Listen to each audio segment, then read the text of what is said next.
We're studying Srimad Bhagavatam, Canto 3, Chapter 7, entitled Further Inquiries by Vidura. We're in text 36. It's March 28th, 2025. So, Canto 3, Chapter 7, text 36. Om Namo Bhagavate Vasudevaya. Om Namo Bhagavate Vasudevaya. Om Namo Bhagavate Vasudevaya. Om Namo Bhagavate Vasudevaya. Om Namo Bhagavate Vasudevaya. Om Namo Bhagavate Vasudevaya. Narayanam namaskritya naram chaiva narottamam devim sarasvatim vyasam tato jayamutirayat. Before reciting the Srimad Bhagavatam, which is the very means of conquest, one should first offer respectful obeisances unto the personality of Godhead Narayan, to Narayan Rishi, the supermost human being, unto Mother Sarasvati, the goddess of learning, and unto Srila Vyasadeva, the author. Nasta Prayeshva Bhadreshu Nicham Bhagavata Sevya Bhagavat Utamashloke Bhaktir Bhavati Naistiki.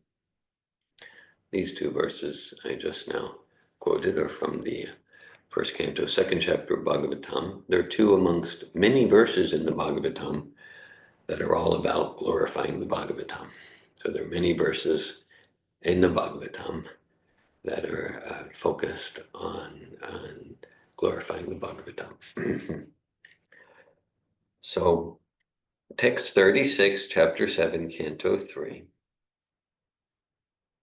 Anuvratanam Shishanam Putranam Cha Tvija Uttama Anaprishtam Api Bhuyu Gurava Dinavatsala. Okay. If you want a copy, there's a copy of this here if you want to recite the verse.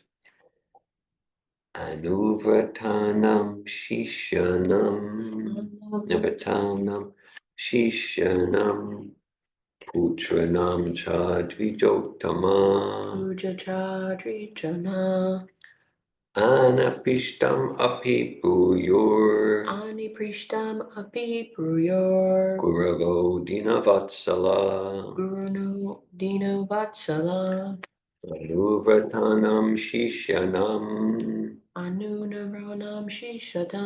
Putranam Chadvijotama Anapishtam Api Bhuyur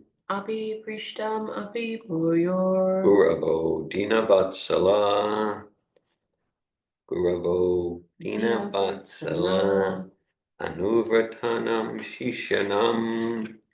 Anuvratanam Shishanam Putranam Chadvijotama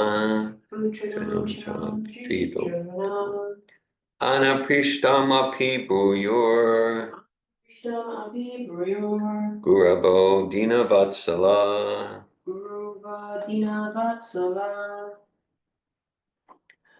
Would anyone else like to recite the verse?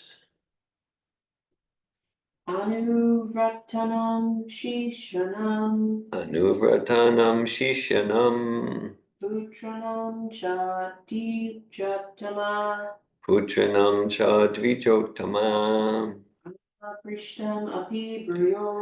Anaprishtam Api Bhuyur Guravo Dinavatsala. Someone online. Anuvratanam Shishanam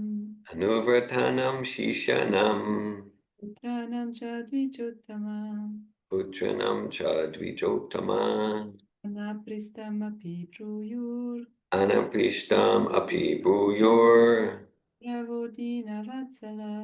Guravo Dinavatsala. We're studying Srimad Bhagavatam, Canto 3, Chapter 7, Text 36. Anuvratanam. the followers, Shishinam, of the disciples, Putranam, of the sons, Cha, also, Dvija Uttama, O best amongst the Brahmins, Anaprishtam, that which is not asked for, Api, in spite of, Bhuyu, please describe, Gurava, the spiritual masters, Dinavatsala, who are kind to the needy. Translation. O best among the Brahmins, those who are spiritual masters are very kind to the needy. They are always kind to their followers, disciples, and sons. And without being asked by them, the spiritual master describes all that is knowledge. Purport by His Divine Grace, A.C. Bhaktivedanta Swami Prabhupada. There are many subjects to be known from the bona fide spiritual master. The followers, disciples, and sons are all on one level for the bona fide spiritual master, and he is always kind to them and always speaks to them on transcendental subjects, even though he is not asked by them. That is the nature of the bona fide spiritual master. Vidura appealed to Maitreya Muni to speak on subjects about which he might not have asked. Hare Krishna.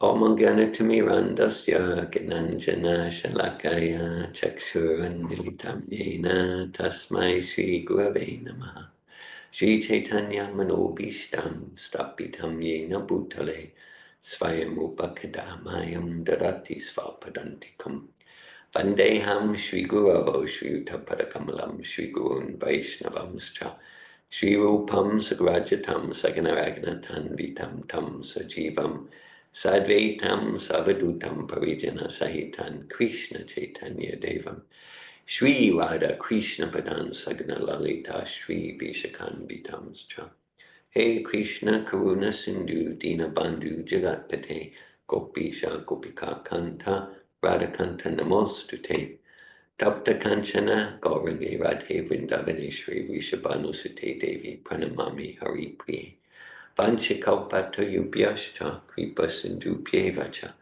Patitanan Pavanebhyo Vaishnavebhyo Namo Namaha Jai Shri Krishna Chaitanya Prabhu Nityananda Shri Advaita Gadadara Shri Vasadi Gaura Bhakta Vrinda Hare Krishna Krishna Krishna Hare Hare Hare Rama Rama Rama Hare Hare Namo Vishnu Padaya Krishna Prestaya Bhutale Srimate Bhaktivedanta Swami Niti Namine Namaste Sarasvati Devi Gavani Pacharini Nivishesha Shunyavadi Paschatya Desha Tarine Srimad Bhagavatam Canto 3 Chapter 7 Text 36 Anubhavatanam Shishanam Putranam Jad Vijotama Anapishtam Bhuyur Guravo Dina Vatsala, O best among the Brahmins. Those who are spiritual masters are very kind to the needy. They are always kind to their followers, disciples, and sons, and without being asked by them, the spiritual master describes all that is knowledge. Hare Krishna. Okay, says Vidura, asking so many questions in this chapter to Maitreya. In a sense, the next 57 chapters, Maitreya responds. And in cantos 3 and 4, for the most part, they're the conversation between Maitreya and Vidura. And Maitreya goes all around the universes to give examples to illustrate his responses. And so Vidura is asking, he asks questions about crossbreeding, he asks questions about social organization. So there's asks questions about astronomy and astrology and the planetary systems. So he's about all fields of human endeavor.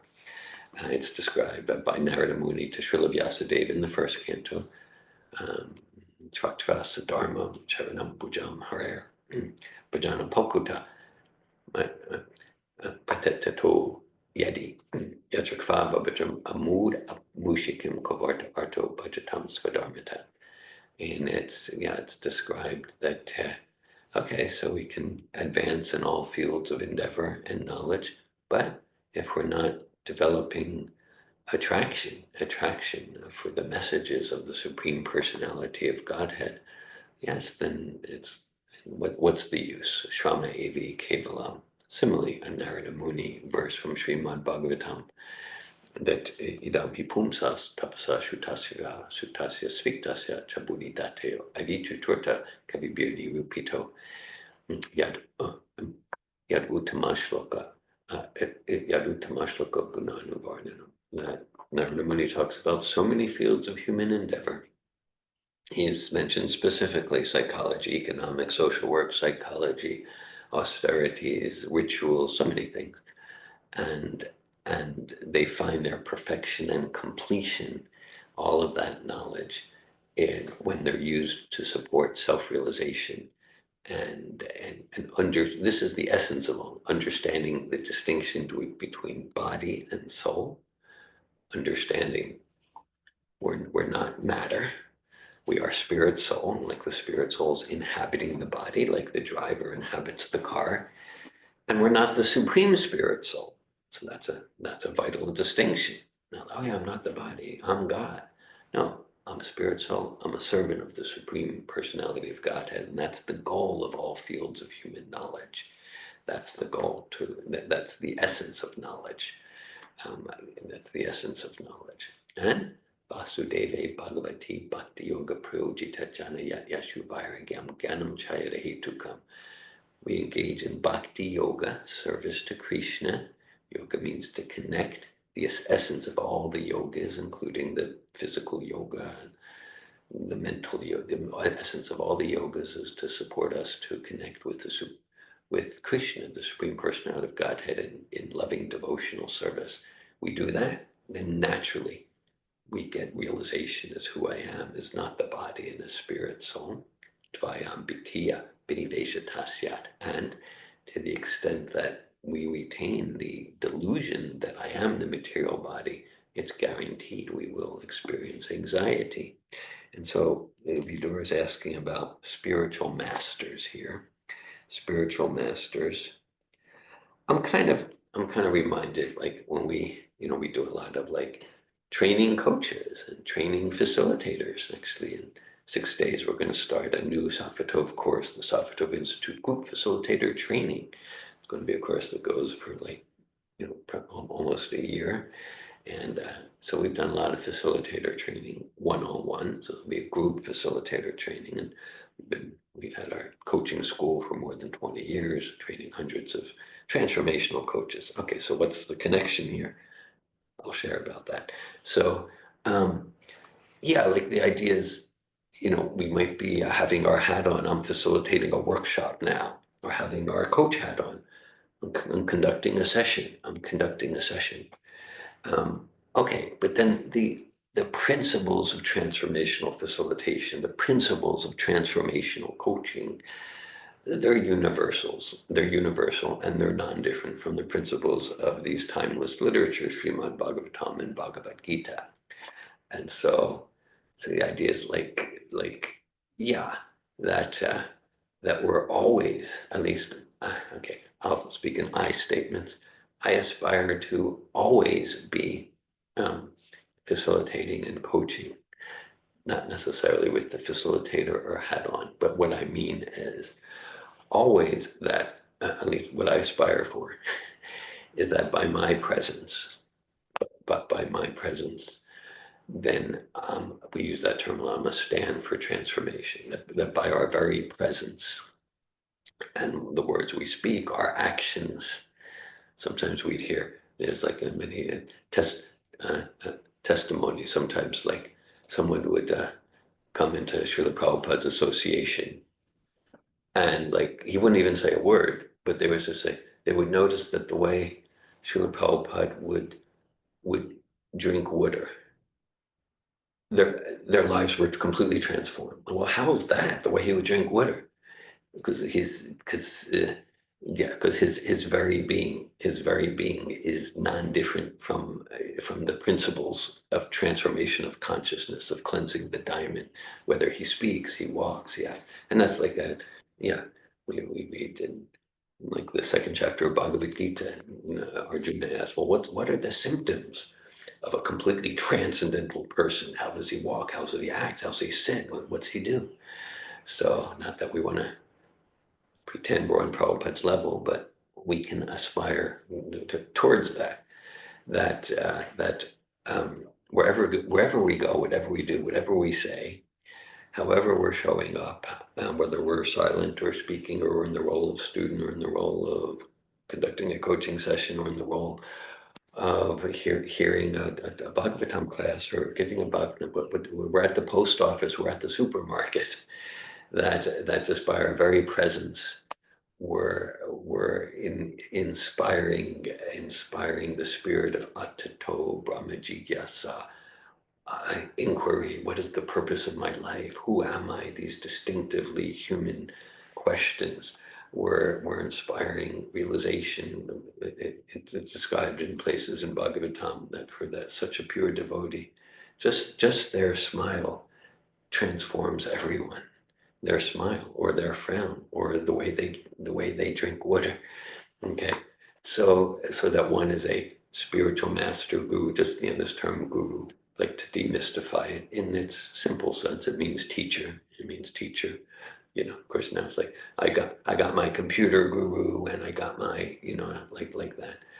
Then in the ancient Vedic age, there was like someone would have their dance guru, someone would have their military arts guru, and like that. So guru means teacher, but here we're talking about like the one that gives value to the front of to the string of zeros. So like all the other fields of human endeavor, they can be big zeros. Dharma svanustita pumsam vishvaksena katasya no padevya dhira team shama eva hi kevalam. So in all of our dharmas, all of our responsibilities, if we fulfill them and they're not leading to self-realization and joyful Krishna consciousness for ourselves and others, then they're like big zeros. So this verse isn't talking about the computer guru.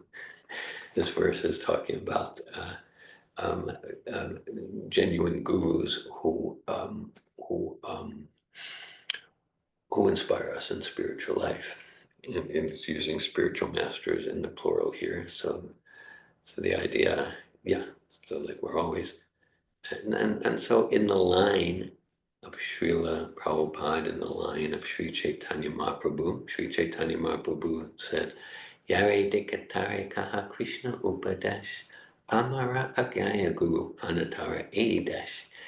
He's speaking to us. He's actually in South India at the time he's speaking that. He's speaking to us, and he's saying, wherever you go, whatever you do, whoever you meet, be a guru. Be a guru. Means Yare Dekatare Kaha Krishna Upadesh. Give them Krishna, and then you're a guru. Simple. We might be in a body of a 2-year-old.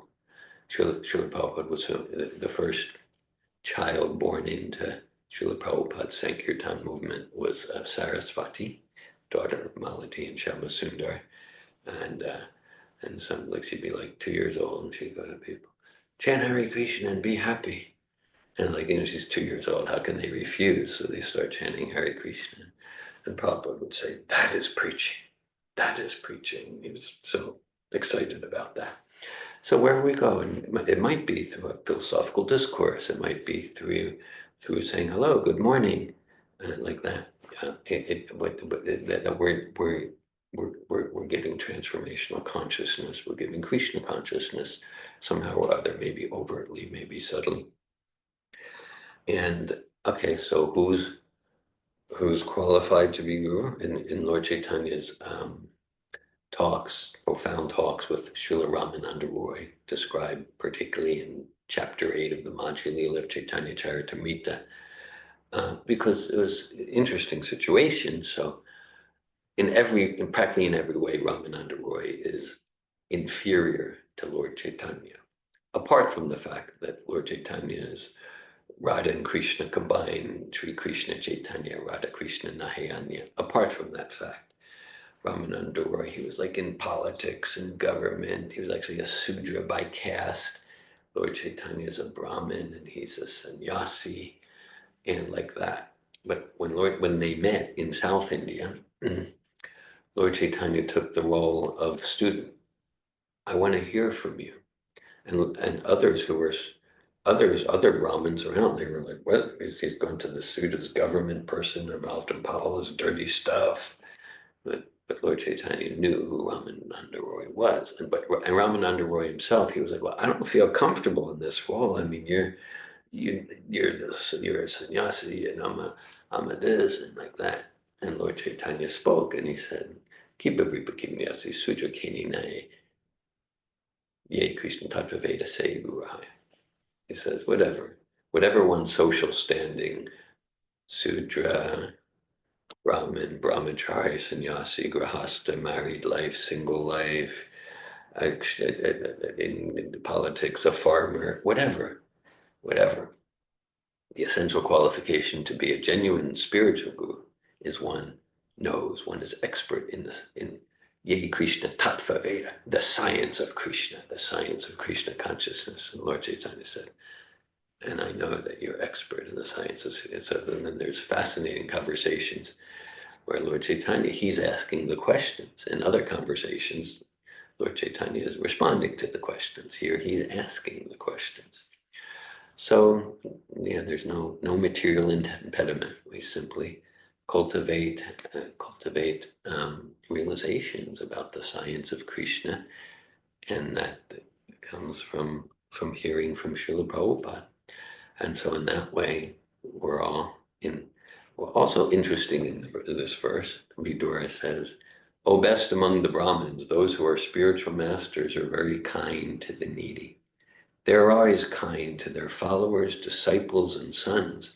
And without being asked by them, the spiritual master describes all that is knowledge. I'm noticing the distinction and relationship between followers and disciples. Okay. I use terminology like followers of Srila Prabhupada. Sometimes we can say disciples. Disciple means discipline. Like, yes, I'm like a disciple of Jesus. I'm disciplining my life to follow the guidance of a true spiritual master, a pure devotee of God, a pure devotee of God. And so okay, so again, to demystify guru, it means teacher, and essentially one who teaches by example. Genuine guru role. Genuine guru role, it's not dependent on like book knowledge. At the same time, an integral aspect of our process of bhakti yoga as aspiring followers of Srila Prabhupada is to study Srila Prabhupada's books in a spirit of bhakti. So in our line, there's Srila Prabhupada, the greatest Vedic scholar of the age, his spiritual master, Srila Bhakti Siddhanta Sarasvati, known as the walking encyclopedia. But then interestingly, Srila Bhakti Siddhanta Sarasvati's spiritual master, Gorakishore Das Babaji, he was illiterate. From what I heard, he couldn't even sign his name. He was illiterate. Oh, then how could he be guru? But he was completely realized in the science of Krishna, in the science of, he knew all the philosophy and all the nuances from Krishna in his heart. Yeah, okay, and from hearing from his spiritual master, Srila Bhaktivinoda Thakur, like that.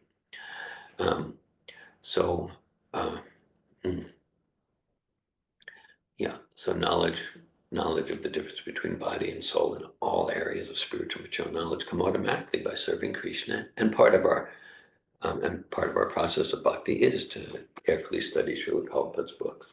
I will say it is my favorite thing to do, to study Srila Prabhupada's books. Definitely my favorite thing to do, so I feel very blessed in that. So I endeavor to be a guru, and the essence of what I've spoken so far is that in aspiring to follow Srila Prabhupada, we ought to all aspire to be gurus, to be a stand for Krishna consciousness transformation for whomever we meet. And we'll be potent in that to the extent that we're pure in our habits. We'll be potent in that to deliver the highest, this is the highest welfare work, Bharata Bhumite Hurla Manushya Janma Yara, Janma Sarta Karikara, Para Upakara. Para Upakara, it means the highest welfare work is to give spiritual transformational, transcendental knowledge, and so that so we're all meant to be gurus in that sense, and so I mean, some of you have heard me share in different capacities. My way that I aspire to be a guru, the Sanskrit term would be Siksha Guru. There's Padarsha Guru, there's Diksha Guru, there's Siksha Guru, different, okay. But my way is, okay, my aspiration is not to be the link between someone and Srila Prabhupada. It's like a subtle yet important distinction.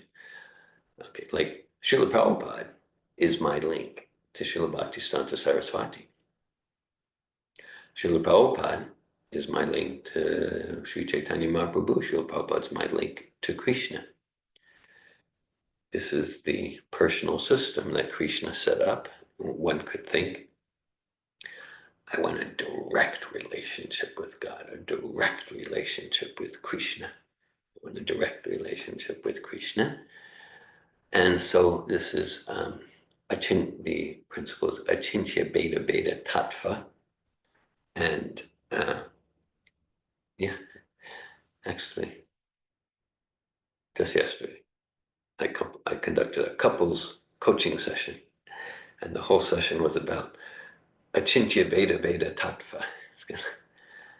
Dear Govinda, and it's a couples coaching session. Why are you going to this obscure philosophical principle? But they resonated with it, because the idea is like in a couple, they're one, they are one. And they're separate individuals. They're both true. And so the theme of the session was that kind of healthy growth edge balance at each juncture of the relationship, of the balance between we're individuals, which are individual lives, and we're one. They're both simultaneously true. And when everything's aligned and synergistic, then the oneness aspect enhances and energizes and enthuses each individual when they're doing the stuff that's on their own. And when they're acting and doing their stuff on their own, then that inspires even greater enthusiasm for the oneness. And when it's imbalanced, then, okay, let's say if there's an imbalance on too much of the oneness, then it can become clingy and needy and dragging each other down, not a synergistic, ever more joyful relationship. And then kind of like dreading, to be with each other because it's from need and like that. And if there's too much overemphasis on the individual, the distinction, then to me it's like, well, where's the relationship here? Like I do my life, you do more of your life, maybe we live under the same roof, but like, where's the relationship? So we brought that in. And so it's like, it's a direct relationship with Krishna through Srila Prabhupada.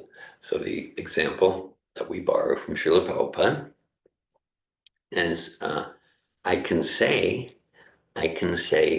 I want my eyes to have a direct relationship with the printed page. It's all blurry, I can't read a word. Now, I could say, and it's true, these glasses, they're in between my eyes and the printed page. We can say that they're in between. But because they're expertly crafted,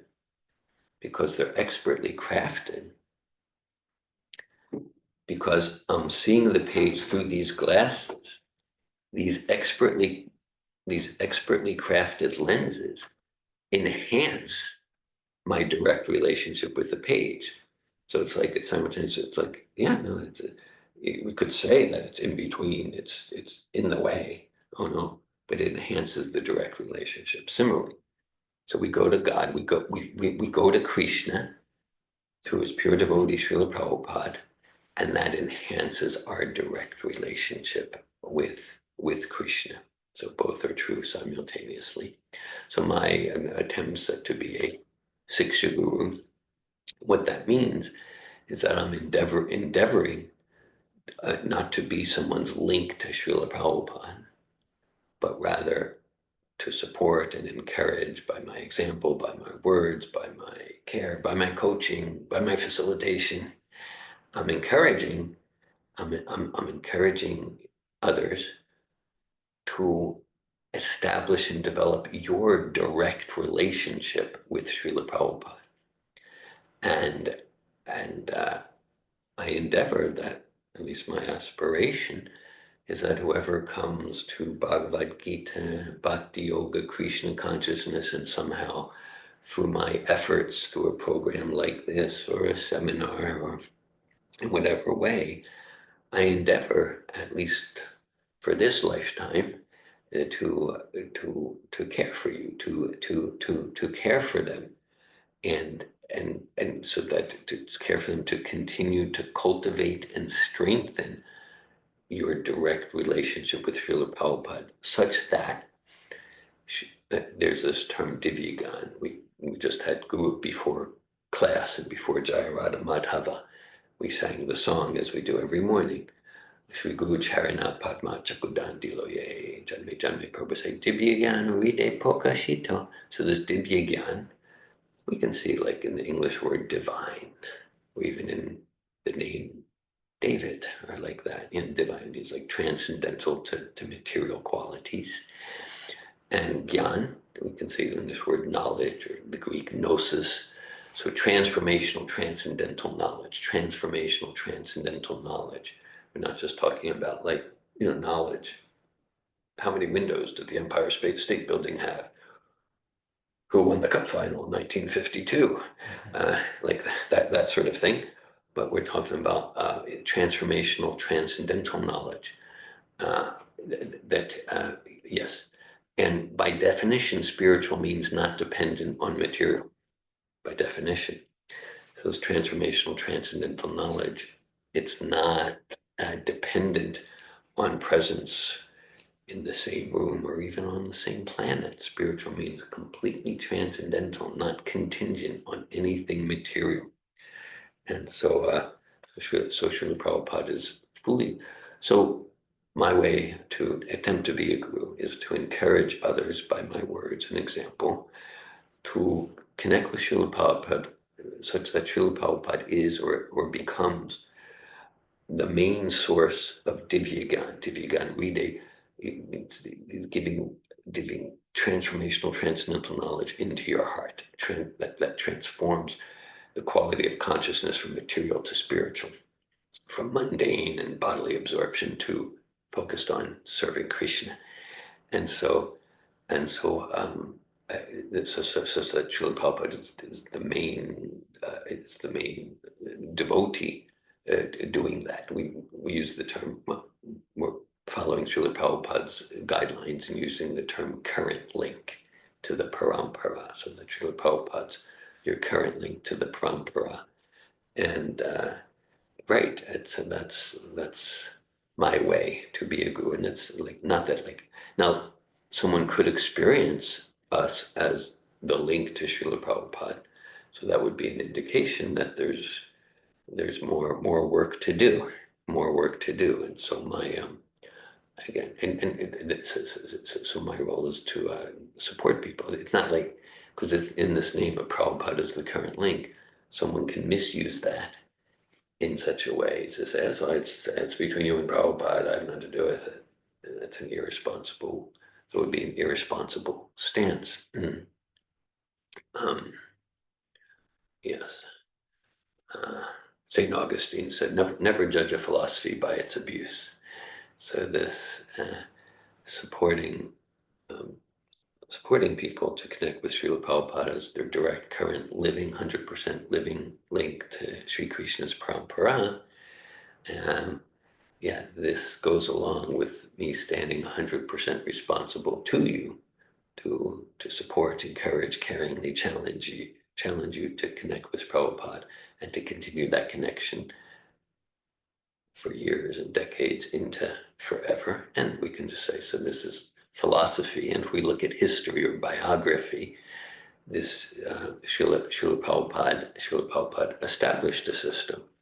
Srila Prabhupada established a system such that, like, because his departure pastime was November 14th, 1977.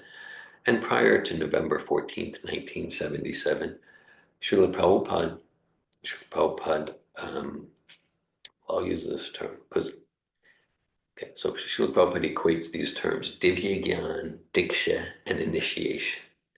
The essence of the process of initiation is to receive transformational, transcendental knowledge from the pure devotee of Krishna. We're talking here of Srila Prabhupada. And we're not saying necessarily Srila Prabhupada's the only pure devotee. For sure, Jesus is a pure devotee.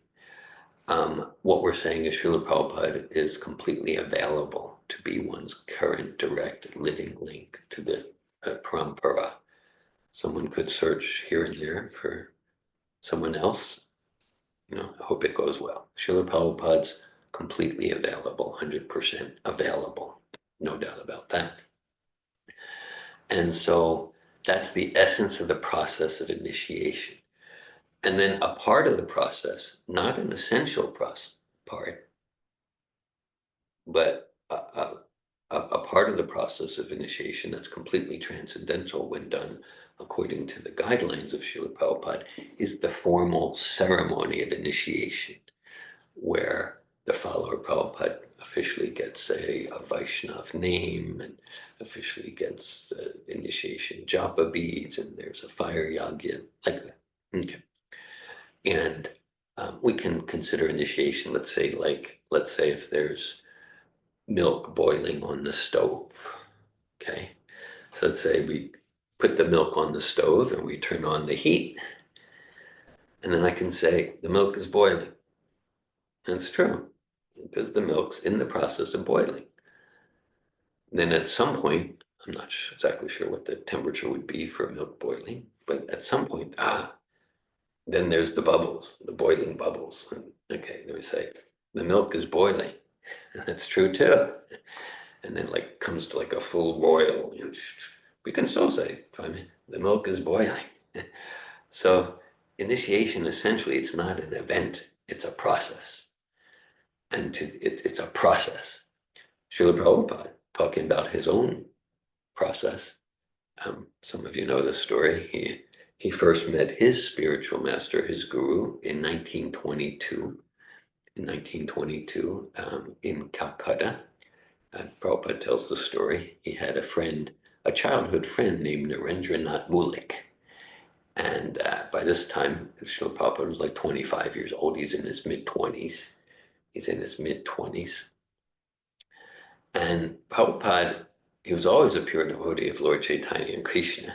And growing up, he had become cynical about gurus and swamis and sadhu. He'd become cynical because he saw, rightly so, there was so much cheating and decadence in the name of advanced spiritual things like that.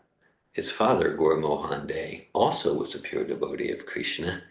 And Gaur Mohan Dey was very liberal, and he would invite whoever came in, even if they're a complete faker and pretender. Right now in our Bhagavad Gita study course, we're on chapter 3. Krishna talks there. He says to Arjuna and to us, look, in the name of spiritual, don't be a pretender. What can repression accomplish? Don't like, I'm a great yogi, and inside you're thinking about all sorts of material stuff. He said, don't be a pretender. So people would come to Prabhupada's house. He was known as Abai Charan, because his father was very liberal, and his father would like treat the so-called sadhus as sadhus. But Abai could see these are cheaters. Isn't the real thing. So he was very cynical. And so Narendranath Mullik told him, there's a real sadhu here in town in Calcutta. We should see him. And Abai Charan was like, I don't know, I'm skeptical. He didn't want to go. It's true. And then and then he in later years probably would say that his friend Narendra, he dragged me there. He dragged me there. I didn't want to go. But then they went, and they went to, it was the Gaudiya Math temple in Calcutta, and like they walked up a flight of steps or two, and they come in, and because Prabhupada was respectful, even if he's skeptical, so they immediately saw Bhaktisiddhanta, giving a talk, and so Abai and Narendranath, they offered obeisances, and that's the respectful thing to do. And as Prabhupada tells the story in later years, he said, like, practically before they could get up from offering obeisances, Srila Bhaktisiddhanta, he said to them, you are educated young men.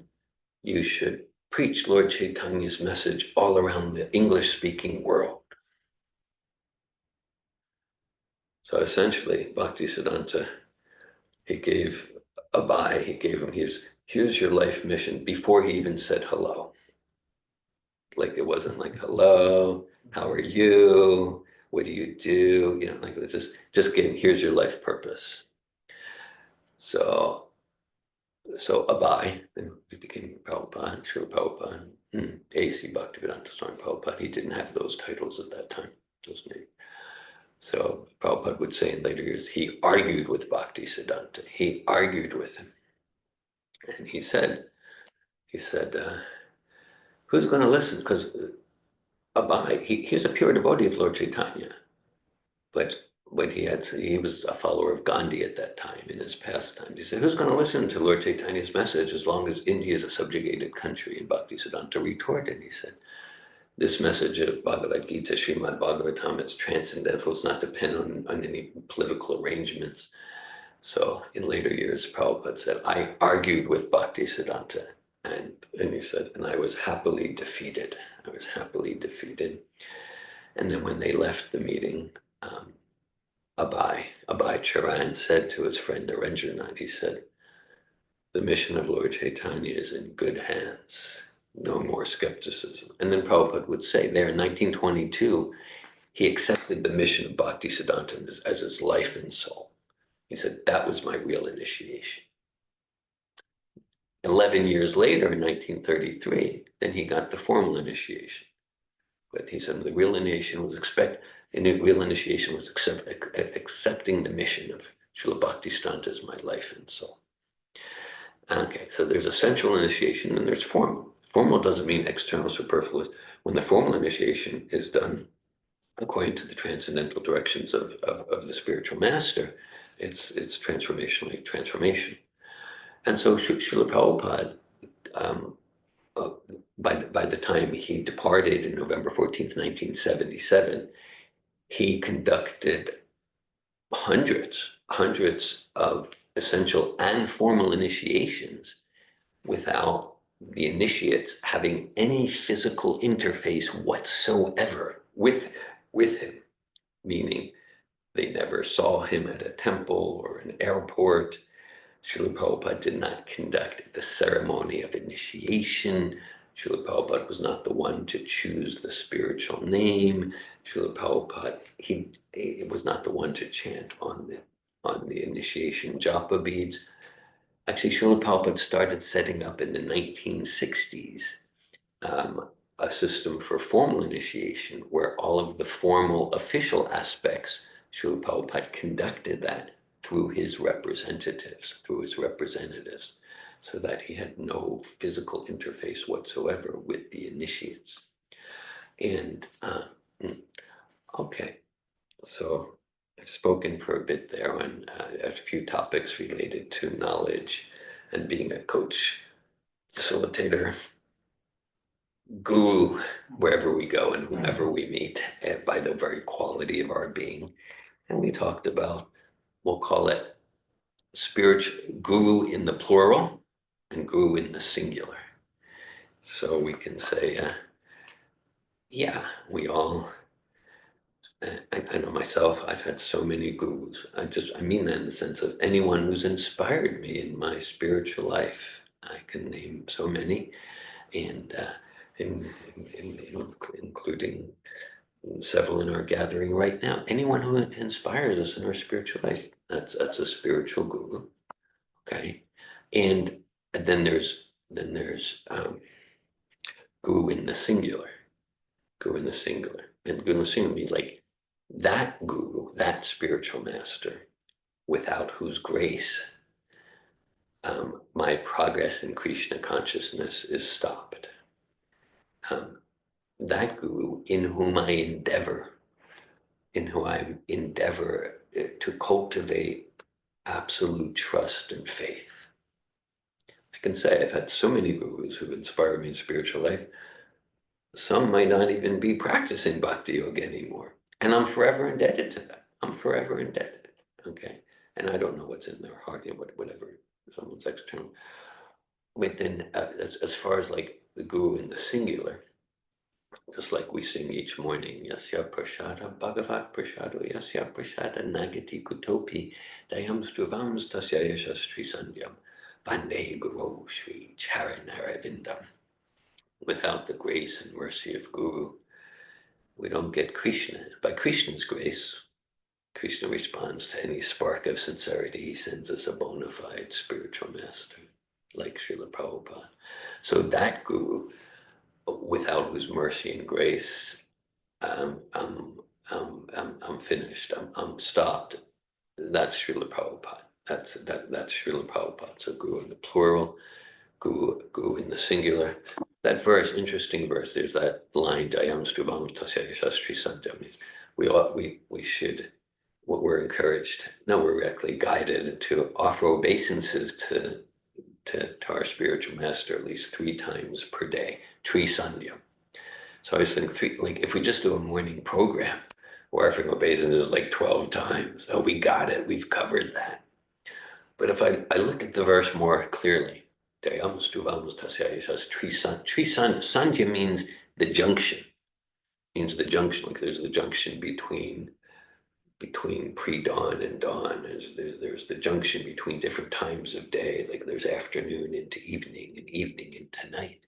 So what the verse actually says, if we dissect it more, we should offer obeisance to Srila Prabhupada at least at 3 different times of day. So it's wonderful to offer 12 times during morning program, wonderful. and now I'm more conscious since I kind of realized that more nuanced meaning that like, okay, I've done my morning program and then tomorrow morning again, but then at least, in the afternoon, in the evening, at least at some other times per day, also to offer obeisances. Nama Om Vishnu Padaya, Krishna Prestaya Bhutale, Srimate Bhakti Vedanta Swami Niti Namine, Namaste Sarasvati Devi, Gauravani Pacharine, Nirvishesha Shunyavadi, Paschatya Desha Tarine. Everything in Bhakti Yoga that Prabhupada gave us is meant to be essential transformation. Nothing's meant to be dry, empty, superfluous ritual. We have to offer obeisances. So I'm endeavoring when I'm saying Prabhupada's mantras and touching my head to the floor. I'm endeavoring to do it with feeling, and doing it with feeling, then all of the actions in Bhakti Yoga are imbued with transformational potency. So this verse reads, and this is Canto 3, Chapter 7, Text 36, Anuvratanam Shishinam Putranam Chadvijotama Anaprishtam Api Bhuyur Guravo Dinavatsala. O best among the Brahmins, those who are spiritual masters are very kind to the needy. They are always kind to their followers, disciples, and sons, and without being asked by them, the spiritual master describes all that is knowledge.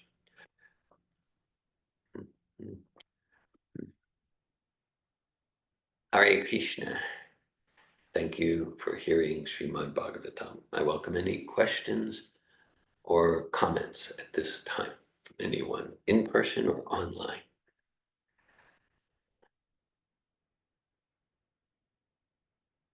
Bhakti and Rosa. Mentioned that you are a specific type of guru, and then had mentioned other names of other types of gurus. Could you explain the meaning of those others? Sure. Okay. Bhartma Pradarshak Guru, that's the one who first shows the path. Okay.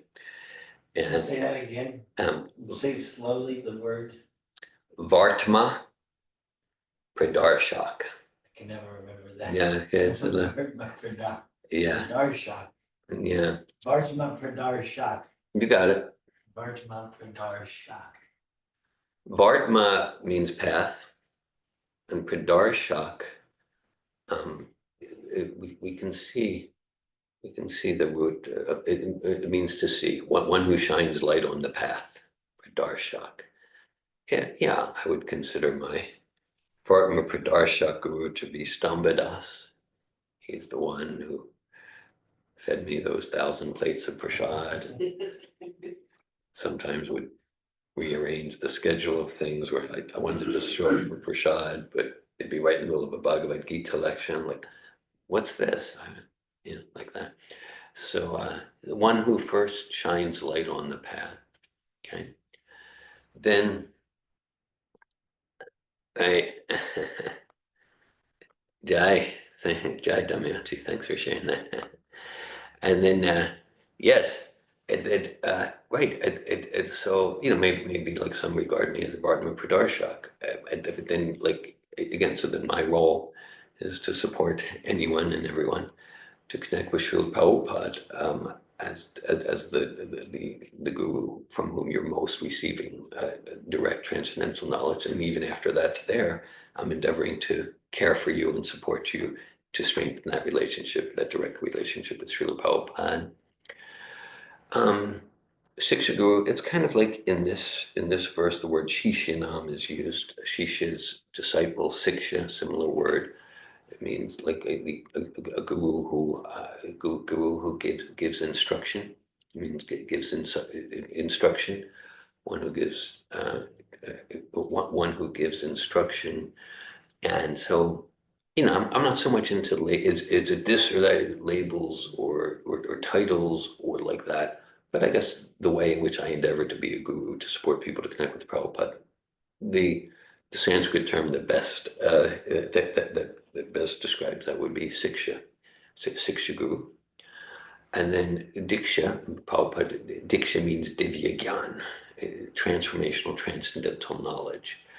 Diksha means to see, Divya Gyan Ride Prokashito. So the guru that most primarily imparts into our hearts transformational, transcendental knowledge. That would be the Diksha Guru. So Diksha Guru, Siksha Guru, Bhartma Pradarshak Guru, they're all one, meaning like it's all the same mission and different roles there. Yeah. Did you explain the Vartma Pradarshak one? Bhartma Pradarshak. Bhartma means path, Pradarshak means one who makes the path visible. So like the one who first, and it could be more than one, the one who first introduced us to the path. Thank you. Thank you, Rose.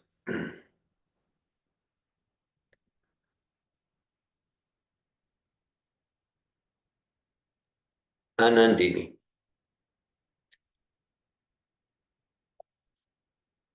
Oh, I'm not hearing. Not hearing. Yeah, okay. Now I'm hearing you faintly. Try speaking. Hare Krishna. Okay, I'm hearing you. It's faint, but I can hear you well enough. Is it better like this? It's okay. I took many notes on what you shared. Okay. All feels very important. Yeah. And what stays with me is this, wanting to be like an inspiration for transformation wherever I go. Mm-hmm. Action means related to meeting everyone with an open heart.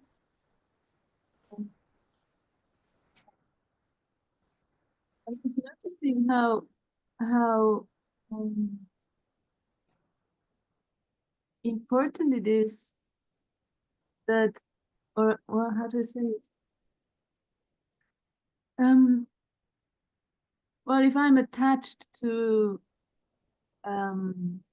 get approval from others, or if I'm attached to anything like looking good or whatever,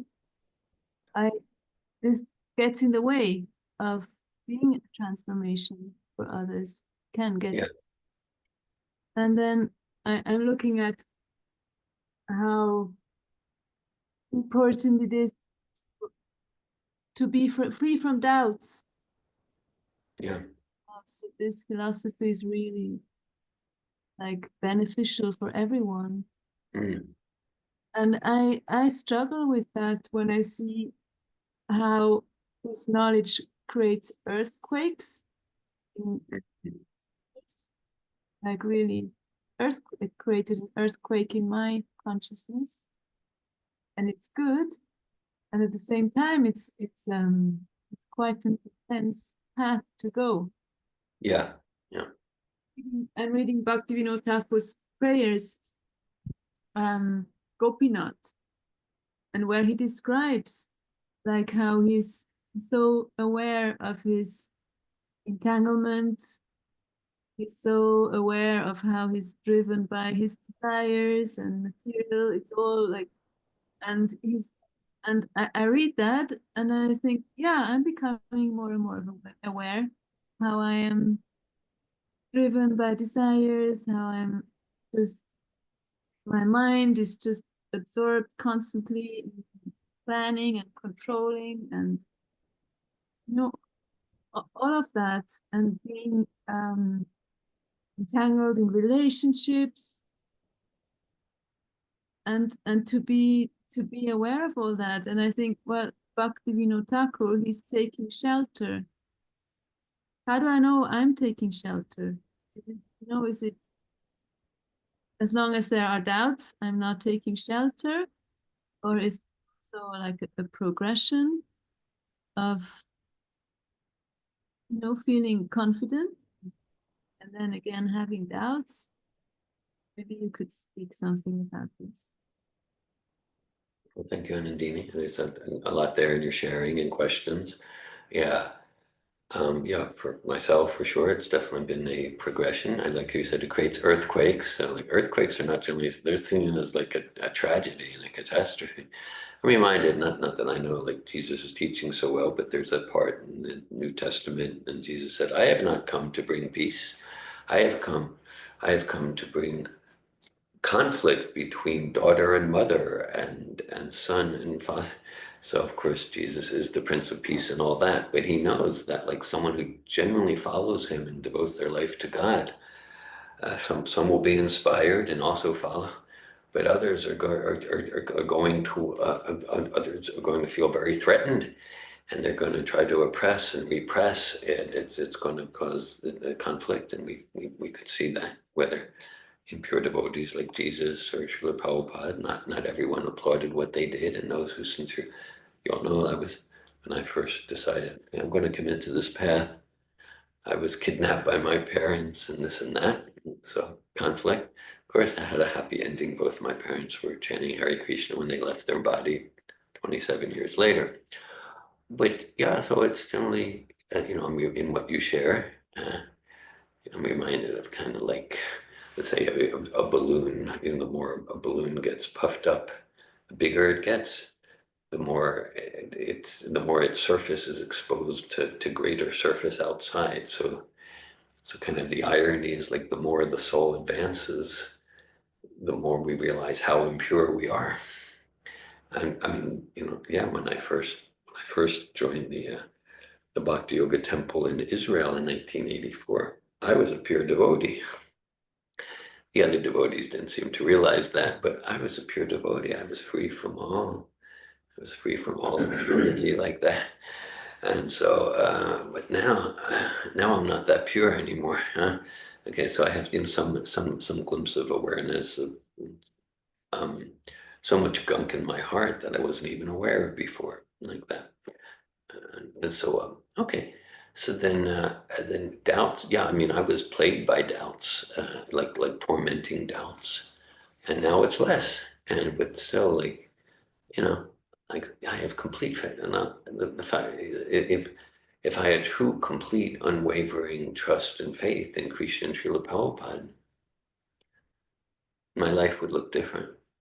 I'm not saying necessarily I would do different things, but I would be taking less escape hatches and shelter and sense gratification and different things. Okay, so you know our actions reveal the level of our faith. Our action, whatever talk we talk, our actions reveal where our faith is and how much trust we have.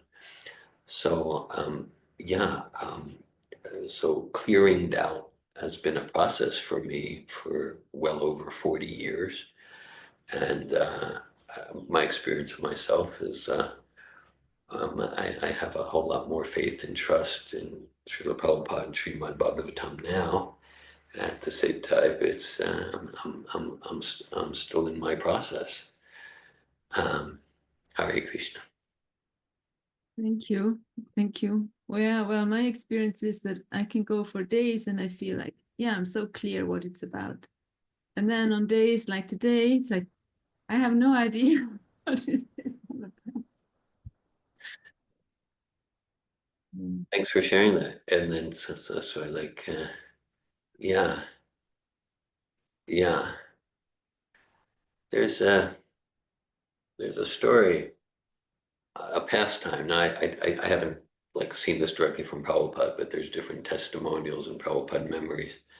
And there was a lot of like division and disturbance in Prabhupada's movement amongst the leadership. And Prabhupada like had a meeting, I think it was Los Angeles, and he had a meeting with like most of the top leaders in the organization at the time. And at one point, maybe it was right at the beginning, Srila Prabhupada, he just looked at them. He just looked at them. And he said, do you believe that Krishna is the supreme personality of Godhead? But he was like very grave, very grave. And then, and they all were, it was clear, like none of them were like 100%. And Srila Prabhupada is, I know that Krishna is the supreme personality of God. Okay. But it wasn't like he was trying to prove anything. It was just his level of trust, kind of like, here's Rosa, and here's Parampara, and there's Damayanti online. Just like I'm talking to you, probably it's like he's talking to Krishna in the same way that like Rosa and I are speaking. And then just from the testimonial we heard, the memories was kind of like, yeah, you can't imitate that. And that's the potency. That's the potency. And to the extent it's not about being a pretender, I have complete faith. You know, we don't want to be a pretender, meet ourselves where we're at. Speak from our realization, speak from our experience. That's potent. And Srila Prabhupada, with that complete faith that comes from constant experience, then that's an unrivaled potency. And to the extent that I'm not so sure like that, still I endeavor to be a guru, represent Srila Prabhupada, and my potency will be more powerful as I deepen my faith and trust that comes from intelligence and experience. Damayanti. Hare Krishna. Thank you for the class and discussion. I'm wondering if there are, so a lot of times we discuss main bona fide, not quote, but we use the term bona fide. We discuss bona fide spiritual paths, and we would just like often bona fide paths are named like, well, let's just say Buddha, Allah, Sure. Jesus. Um, so in Vaishnavism, Krishna, Prabhupada. um, is there another like is there another Judaism? But that's like, I don't know if that's included. as bona fide? Because it is the same, it's the exact, it's just Christ at the end, right? The represent. So Well, I'm just thinking, that's what the Christians would say. The Jews would disagree with you, but we won't go there right now. but even though they would disagree, if, as far as practically speaking, Jesus did show up, he demonstrated all the qualities of a pure devotee. He did. And it's not just, it's, so me, not like I want to not like I want to spend time arguing with Jewish Right. people or anything, but anyway, I'm just thinking, like, for example, with Buddhism, I never really, I maybe I just haven't known about it, but I don't really hear about the line of disciplic succession and, like, are there spiritual masters? I remember, okay, I'm just sort of speaking freely for a moment. Like, I remember Srila Prabhupada saying, I think Guru Nanak of Sikhism, Guru Nanak was pure devotee, or so there's more like obscure ones. There's some, but they're not long lists, I don't think, of God sending representatives, pure devotees to humanity, at least in this Kali Yuga and this planet. So it's not like a long list. And then I guess my question that I'm curious about is, like, are there some bona fide paths that don't have a spiritual master? Like, for example, Buddhism. Maybe I just don't know, but they probably do have a line of disciplic succession. And is it bona fide anymore to select Buddhism? Anyway, I'm curious about people. Do some people, like, just go straight to God, or there's some paths where it's just God giving the teachings and the spiritual masters not speaking? It's just, and I don't know. Okay, that's all. Any comments on those topics? Thank you, Damayanti. Well, I mean, Krishna can do as he wishes, and Krishna certainly, either directly or through Super Soul, gives, can give direct inspiration. And the system Krishna sets up, not that he's bound by it, and it's like he might give direct inspiration. Yasya prasada bhagavat prasada prasada nagatikata. And then after direct inspiration will move a conditioned soul, a sincere conditioned soul, to connect with the pure devotee of God, with the pure devotee of God. And so, it's described incarnations of God, and they're more numerous than the waves in the sea. Okay. And so many universes, so many planetary systems, so many universes, galaxies, and even within our sphere. Okay, maybe we've only heard about a few, but there could be thousands of pure devotees we haven't heard about. I'm not saying there aren't, but it's described incarnations of God, whether Shakti Avatar, Leela Avatar. They're more numerous than just if we look at incarnations of Krishna. Okay, in the Bhagavatam, there's about 25 described, but it could be 25 billion. And it's described more new. How many waves are there in the sea? So same with pure devotees and like that. Buddha, it's an interest. So Buddha is a pure devotee of Krishna, and to a large extent, the teachings of Buddha are deviant nonsense. Do you get that? I mean, what Buddha gave, it's very helpful for detaching from matter, but as far as, like, anything positive about the spiritual world, or detaching from matter, it's all void, because Buddha taught void is full. He did it for a reason. Krishna said, he said, amongst tricksters, I'm the greatest trickster. So Buddha and Shankaracharya is also an incarnation of Shiva. He's a pure devotee. Shankaracharya also taught impersonalism. He denied the personality of Godhead in other ways. Bhaja Govinda, Mudamate.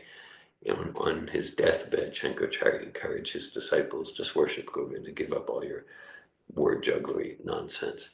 So Buddha, he didn't really clearly teach about the soul. So Buddha's teachings, they're not just not including all that's in Bhagavad Gita. A lot of it's actually contradicting. And Buddha is a pure devotee of Krishna, had a particular mission, I could go through that, but some of you are already aware of it, described in the Bhagavatam, first canto, second canto. So, so Buddha's trick was to give some Buddhist philosophy to turn people away from the Vedas. And then the irony is, then they would follow Buddha, and then they are following God. They are following a pure representative of God. That's the irony. As far as what goes on in the name of Buddhism today and who's a bona fide representative, I don't know. I don't know about like who's representing. But even if they're representing Buddha authentically, well, one thing, because this prime teaching of Buddha was ahimso paramo dharma, nonviolence, stop killing the animals. Just like when Jesus was disgusted at the Jewish leaders who were turning the Temple of Solomon into a slaughterhouse, rivers of blood. So Buddha was similarly disgusted. So one thing, if someone's a Buddhist guru, are they eating meat? That's something I'm going to look at. But then even if they're an authentic follower of Buddha, okay, if they're teaching like voidism, because like in Bhagavad Gita, Srimad in the Veda, there is no void. But so Buddha gave that conception. So those are some principles I consider important. Okay, some of you have heard my recon story. It's not my story, it's Anandini's story. All right, so this was, I would say it's 2016, and we were in Recon, Switzerland, which was the place of family Bonomo. And so somehow or other, right up the hill from where family Bonomo resided in Recon, Switzerland, there's like a main Tibetan Buddhist ashram. And like when the Dalai Lama from Tibet visits Europe, he stays at that ashram. So we took a walk one day. It was snow somehow. Almost all the time when I visit Switzerland, it's like January or February. So Naveen, because Naveen Krishna Prabhu, he's seen that like practically every year I go to like Switzerland and check in January and February when the weather is particularly wintry. He thinks like it's some form of self-hatred. I'm trying to punish myself or something like that. Like, why would you go at that time of year anyhow? So we're walking up, and Anandini arranged a whole scavenger hunt thing. There were snowball fights along the way, but I'm not going to digress too much. So we got to the Buddhist ashram, and and so we walk in, and the first thing that like hits me is devotion, bhakti. Even though Buddha didn't teach devotion, it's all about voidism, and ultimately we are nothing. You can't be devoted to much. Like nothing is devoted to nothing. Like it's all nothing. It's all void when you come to enlightenment. But I noticed there were these monks, these brahmachari monks in saffron, and one was like just with a lot of devotion offering a cut apple to the Buddha Murti, and another was offering incense, and there was mandalas, Tibetan mandalas, and with the pictures of the Buddha. So it came home to me there in 2016 in Recon. What Prabhupada's saying is true. I knew it was true, but let's say if I had any doubt, I had an experience. Buddha with his voidist nonsense philosophy, Nirvishe Shunyavad philosophy. The ultimate truth is nothing. With his philosophy, he's tricking people into bhakti because they had so much bhakti for the pure devotee. Hare Krishna.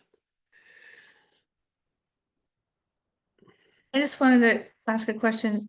So there's innumerable, unlimited incarnations of God.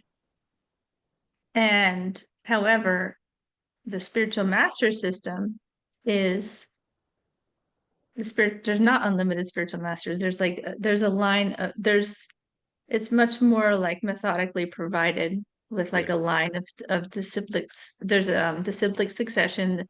Spiritual masters come in a line. That's one symptom of a spiritual master. Although it doesn't have to be that system. I hear that it could be, internal inspiration, like maybe knowledge coming from an individual soul without disciplic succession.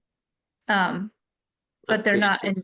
they're not innumerable, right? It's like the pure devotees are in a way innumerable, but they're not necessarily coming as representatives. So Right, yeah. yeah, there's 4 Vaishnava Sampradayas, and then there's 1 bona fide impersonal Sampradaya through Shankaracharya. So there's 4 Vaishnava Sampradayas. And just like if we read Chaitanya Charitamrita, we hear about hundreds, if not thousands, of pure devotees in the Chaitanya Sampradaya. Well, but I mean, even the other spiritual like paths, like Christianity, there's not. I don't know. People are not aware of it. Disciplic succession at this point, Yeah, I like mean, or before Jesus, even. well, before Jesus, yeah. Well, for me, from my point of view, that's a problem. You know, that's the problem, because like with Jesus pure devotee, we know that. Okay, before Jesus, you got like Solomon and King David, and Moses and Abraham, Isaac, Jacob, Joseph. Okay, but then the Christian point of view is like, but really, it starts from Jesus. But then, like, you know, where's the bona fide representative of Jesus, who's actually giving practically a practical sadhana, how we can connect with Jesus? You know, I'm not saying I know, but that seems challenging in this day and age. That's why I'm emphasizing there could be others, this and that, but Srila Prabhupada 100% is a pure devotee of Krishna, and he's giving a very practical, complete system that we can mold our life around to advance in love of God. I'll stop there with my questions. What's that? I'll stop there with my questions. Thank you. Okay. Rosa. In your talk, you talked about how to distinguish a follower from a disciple. And then also I understood, I believe I understand what it means to be a pure devotee. In association and as I share my story and my path, people ask me if I am a devotee. Yeah. And my answer is, I don't know what it means to be a devotee. Mm-hmm. And it makes me think of something that you say often, which is, I'm not interested in religion, Yeah. but I am committed to self-realization. Yeah. And as I'm following this path, I realize that self-realization looks like love of God. Mm. And Wow. so my question to you is, how can I better answer their question, right? Because I don't understand what it means to just be a devotee. Thank you, Bhakti Rosa. Appreciate your sharing and question. I appreciate and I resonate with your response.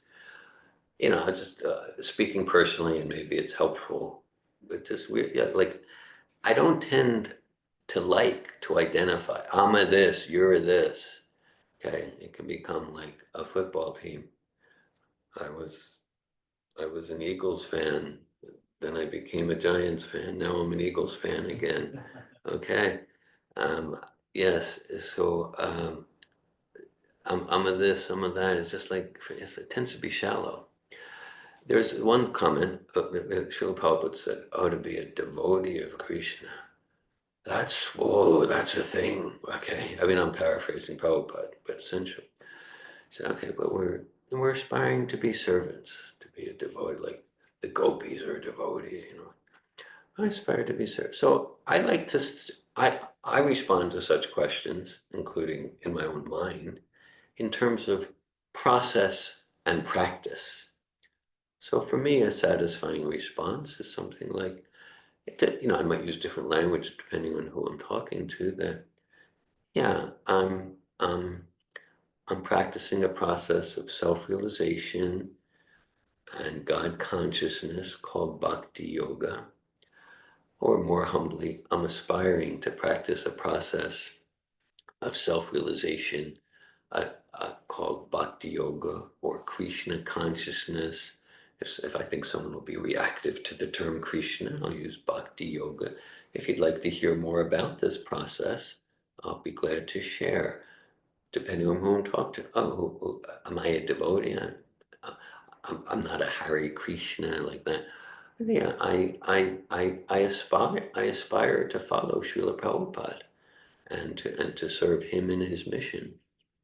Okay, those for me that's like authentic and true, and I tend not to like I'm a this, I'm a that. Like, Thank you, Hare Krishna. Hare Krishna.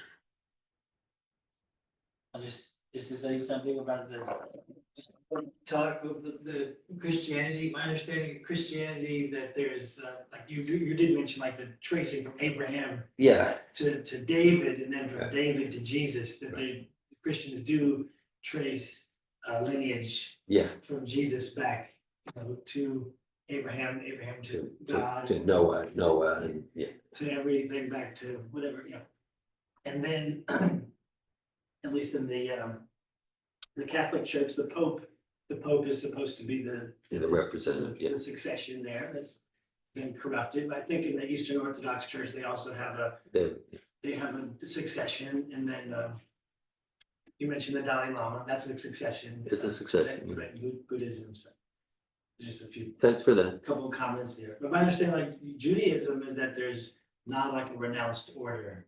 That's correct. There's not really a the rabbis are.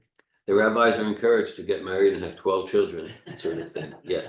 Whereas Christianity has a renounced order. Judaism, they don't really value the renounced order, and there's something good about that. Right. Thank you, Parampara. Anandini.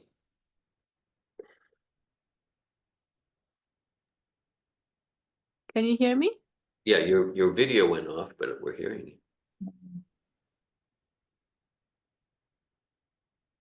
Yeah, we're hearing you, but somehow your video is not on. But we're hearing you.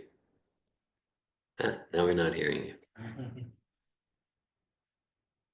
Hare Krishna. Anandini? Not sure what's happening. Okay, Anandini, now we're not hearing you or seeing you.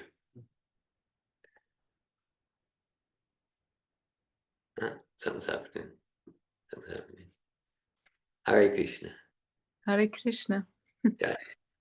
Well, I was just reflecting on my question and your response and the sharings. Yeah, that there's so many aspects to this Krishna consciousness and this process of. So one part is I can look at my trust and faith and clear doubts, and then the other part is about really allowing the illusion to be destroyed, that this world is a happy place. And that, if I just work hard enough, if I do enough personal growth, then everything will be fine. And I will be happy and things will work out the way I want them to. And I see that also as a challenge in my endeavor to be a stand for transformation, because I know that's going to happen. The illusion is going to be destroyed, and it's quite a responsibility. I find it quite a responsibility. You want to say more what you mean? It's quite a responsibility. Well, to like help people see that this life is not, this world is not the ultimate place for happiness. Right. Yeah. And like, because to see that and to realize that, it's very painful, and there can be a lot of despair and hopelessness if there's not the offering, like the alternative. Thanks for sharing. Yeah, that's it. This is well, it's we talk the supreme facilitator. You and I, not over the decades, Anandini, and particularly in recent months, we've had a lot of exchange about the prison house of existence. Not about complaining about the prison house, because just somehow or other, it's not fair that I'm a prisoner here. No, I'm here because of my criminal mentality and my criminal actions. That's so there's a supreme student. Then our seminars, our coaching sessions, our foundational, our advanced course, our Safito 3. It's meant to be an intensive microcosm of just like, this is inherently a place of suffering. This is inherently, and it's not meant to cause depression. It's meant to transform our consciousness from rat and mouse consciousness to kitten consciousness. Let me take this as impetus to deeper enthusiasm to serve Prabhupada and cultivate realization of who I am as blissful spirit, soul, and service to Krishna. And let me give up this illusion that, sure, life is difficult now, as M. Scott Peck says, life is difficult now, but it's meant to be easy. It's meant to be Disney World all the time if I just fix this and that. And we can go for just another trillions of lifetimes trying to adjust the context so that my body and ego is happy. It's resisting reality is always a losing battle. Yeah, and like I said, it's a responsibility. It's a weighty responsibility, and some might appreciate, and some might curse us and get angry at us. And we can say again with pure examples like Jesus or Srila Prabhupada, they inspired so much inspiration, admiration, appreciation, and at the same time, it's you know, what they're doing. It's shaking things up. It's rattling the cage, rattling the survival strategies. And so to the extent that we're attached to someone shining light on my delusions, I might get angry at that guru. And is it really like a goal, a realistic goal, to see the prison house as a playground? The prison house as a playground. Yeah, like as a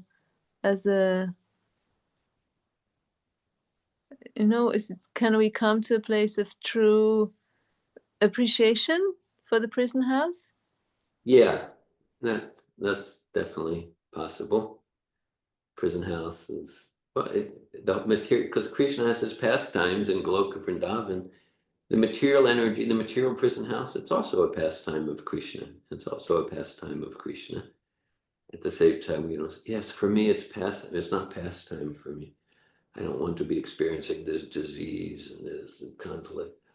But yeah, we can. I mean, again, it's a process for most of us. For me, but more and more, I'm appreciating the difficulties of life, including the disturbances. I'm appreciating this is really meant for me to return to my original pure joy and bliss. And so I'm coming to, getting more and more glimpses as my life goes on of appreciating the prison house and the guards and the bars. This is the perfect self for me to realize reality and come out of my dream world. And so I'm coming to appreciation, a few glimpses at a time. And appreciation doesn't mean it becomes enjoyable, right? I have some childish questions, but they are real for me. It becomes a source of fulfillment. I guess I'm hesitant to use the word enjoyable, like put on a happy face and enjoy, but it becomes a source of rich, deep fulfillment. We can imagine, okay, we've all been through a lot of trials and tribulations. But let's say someone like Jesus, he's come up in today's discussion. Okay, who can imagine the disturbance and pain of the crucifixion? Who can imagine? But my understanding, I feel 100% faith for Jesus. This not like he enjoyed it, and not like that, but it was a source of deep fulfillment for him because he was fulfilling his service to God. So the prison house doesn't get more cruel than that. And it was not like enjoy, happy, but he was fulfilling a service to God, and so that's the source of deep, rich fulfillment for the soul. Thank you. Srimad Bhagavatam ki jai. Jai. Srila Prabhupada ki jai. Jai. Hare Krishna. Hare Krishna, thank you.